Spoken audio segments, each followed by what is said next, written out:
say that every soul is at a different stage of its own evolution. Sometimes we wonder why there are people who commit evil over here. And we like to think that when somebody is evil, that when they cross over, that they will be punished or that they will go to hell for all of eternity. That's actually not the case. You have to think more in terms of reform as opposed to punishment. When we cross over, we realize, oh wow, this is why I did what I did. I could have done it differently. That was terrible. However, having said that, there is no evil on the other side. All the acts that we label as evil can only be done here, not on the other side. Because when you're on the other side, everybody knows everybody else's motive. Nobody has an agenda. There's no competition. All the competitiveness, the greed, the things that drive people to do these things are all here. And I believe that every single one of us comes here with good intentions, but things go wrong. Either we get abused, we fall into, I don't know, weird influences or whatever. We become depressed, and so things happen here. But once we cross back over, we can see where we went wrong, and we try to evolve beyond it and fix it within our soul's journey. And we either try to evolve from the perspective of being there and assisting people here, or perhaps we might feel we need to evolve it by incarnating some more. So different souls are at different stages of evolution. So there are many souls that have lived a lot more lives and are more experienced and are what we call more evolved. However, I usually refrain from using the word evolved because it's kind of got a lot of, it does carry some weight of judgment when we say, oh, that person's really evolved and that one's not really evolved, that person's not evolved. I try and refrain from using that terminology because I feel that I don't have the right to judge who's evolved and who's not. However, it really does feel like there are certain people who are more experienced souls who are here to uplift the planet. And there are certain souls who are still just feeling their way, stumbling, getting things wrong, and could be hurting other people on the way, along the way on their journey. So while you are here in this physical, yes, it is important from the physical realm to uplift yourself and align yourself and attune yourself with people who have more life experiences and the people who actually operate on a higher frequency, who are what we call more evolved souls. It is probably better for you to do that, but at the same time, when you do that, when you uplift yourself, you are actually helping to uplift the entire planet. So this is something we continue to do even on the other side. We continue to evolve in our experience. We continue to try and evolve this world and the people on it and our loved ones from this life and other lives. We continue to try to help them and assist them. That's what we do. And for all I know, we could also be incarnating in different dimensions and different planets. We could be overseeing other dimensions and planets. So that is a definite possibility from that realm. The other thing also is that when our loved ones are trying to uplift us and help us, we still have the free will as to whether to allow them to help us or not. Their intention is to uplift us. They want to do that. That is what helps them to grow. In a way, we are helping them by letting them help us. It is also part of their evolution. But we have to be open to it. We really do have to allow them to work through us and to an extent also trust them. And the interesting thing is very often the ones who have hurt us the most are the ones who are the most determined to help us.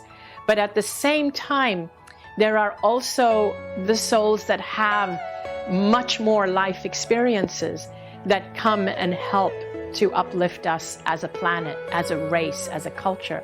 Because as a culture, I have to say that us here in this physical plane as a whole, we are pretty immature. We're still highly focused on competitiveness and ruthlessness and greed and power. We're still power hungry. We're still more interested in, as nations, we're more interested in spending our money on developing weapons to destroy people instead of spending our money to feed people. So we are a very, very, very immature race. And so I truly believe that the souls, the spirits on the other side are actually trying to help us, but we have to assist them. We have to allow them to help us. We really do. And how do we allow them to help us? We allow them to help us by knowing that they are there, that they are able to work through us, by trusting that, by opening up to them, and by not being overly skeptical and you know, there's a lot of people out there who say, oh, this is woo-woo, this is crazy, and what happens when we do that is we're dismissing an entire reality, and we're limiting ourselves, again, just to that tip of the iceberg that I mentioned, that little, you know, that 10% of who we really are. So the way to open up, to allow them to help us and uplift us and to be guided by them, that's the other thing. They're trying to guide us all the time. They're actually trying to guide us not only for our own lives, but also to help us uplift the planet. And you can do that even by getting quiet, and you can do that by asking them even before you go to bed. Say, oh, I would love for you to just show me in dreams, or show me as I fall asleep, or give me some guidance. You can actually do that and be open to signs and things like that. One of the things that I also believe is that we want to come here. When we come here, when we choose to come here, we are actually anxious to come here into this physical, because we want to be able to feel our bodies, and we want to be able to express in this way. We want to be able to eat chocolate and fall in love and have relationships. We want to be able to, if your thing is playing golf or whatever it is, we come here to do those things. Those are not the things that we do on the other side. Those are the things we do here. What I believe we need to do is to realize that we're here not just to suffer, in fact, not to suffer. Suffering does happen inevitably. We do suffer from time to time, and it takes us to the next level, but that is not our true purpose. Our true purpose here is to experience the whole range of emotions, including joy, including fun, laughter, love, to really experience love.